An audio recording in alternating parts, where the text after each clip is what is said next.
it's Liz from Heal at Home Pet Care, and we are on day 5 of the 5-day pet food challenge.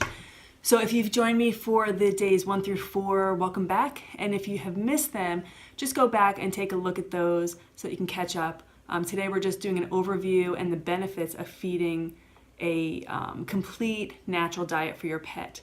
So day 1, we went through why you would transition and some of the do's and don'ts. Day 2, we went through choosing the right food for your pets. Day 3 is basics of reading pet food labels. And day 4 is how to reboot your pet's digestion and get them started on that transition. So now that you understand a little bit more about commercial food, you can make a better decision on what you want to feed your pet, if you want to stick with the commercial food, or if you want to maybe try a little bit of cooking and maybe do some of that more natural, healthy, species appropriate food. So now you can continue to learn a little bit more with this basic knowledge about cooking and feeding raw. There's a ton of information online.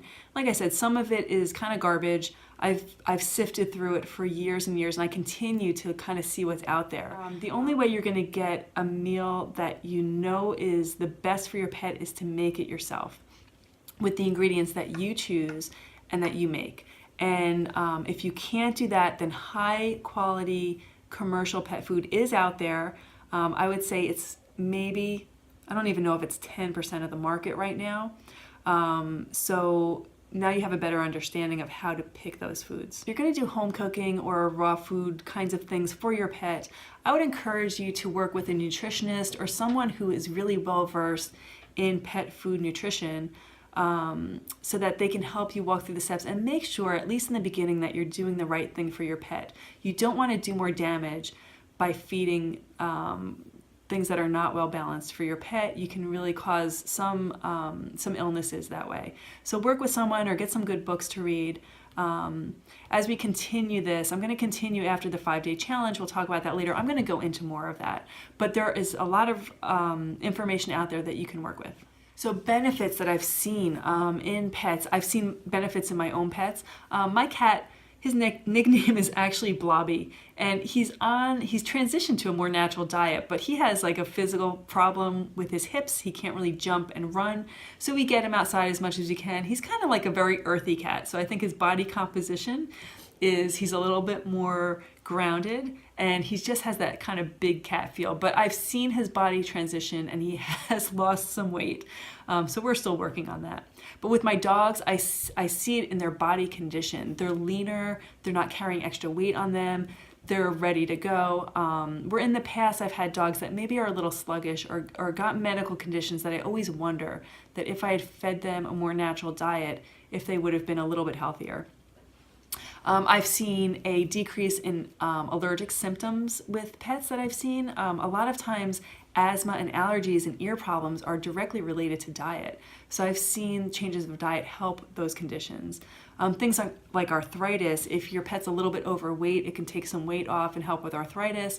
And even just feeding a more natural diet, you're giving them ligaments and bone and joint benefits by doing that. And you're giving them oils that will actually help their joints that are not usually commonly found in commercial diets. I've seen pets who really don't have a good appetite increase their appetite. They have a better appetite because they're eating better foods now. I've had some cats with chronic kidney disease, and that disease just makes them feel nauseous all the time. They've got some toxins in their body because their kidneys are not working great, and there's a big warning about feeding certain foods when your pet has kidney disease, but at the same time the kidneys still need some kind of protein to process, and it should be high quality. And once they get onto a more natural diet, they just feel better, and their body's able to work better at dealing with that disease. Things like cancer, it also is very helpful to do a more natural diet change. I've seen behavioral problems diminish from more natural diets. Skin and coat issues kind of can resolve almost from more natural diets, and better teeth. I find people that feed their pets a more natural diet, their pets actually don't have any tartar at 5, 6, 7 years old, which is really great. And there are some breeds of dogs that are just prone, they have less protection on their teeth, so they're just going to get dental disease no matter what you feed them, and you'll have to do some toothbrushing or something to help with that. But just giving a more natural diet where they're maybe chewing on some bones or some skin or some ligaments, it's really helpful for their teeth. And you have happier pets that are more engaged in eating, and it makes you more aware of your food choices and what's out there.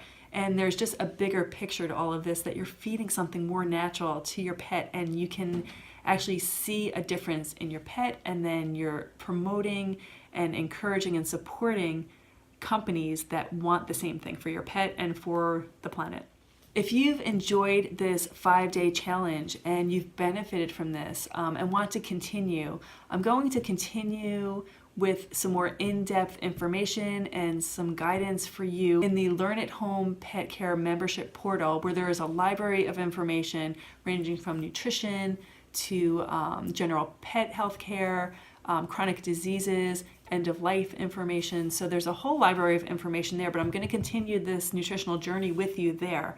So if you'd like to join me, you can sign up. I'm going to list some more specific resources for you there.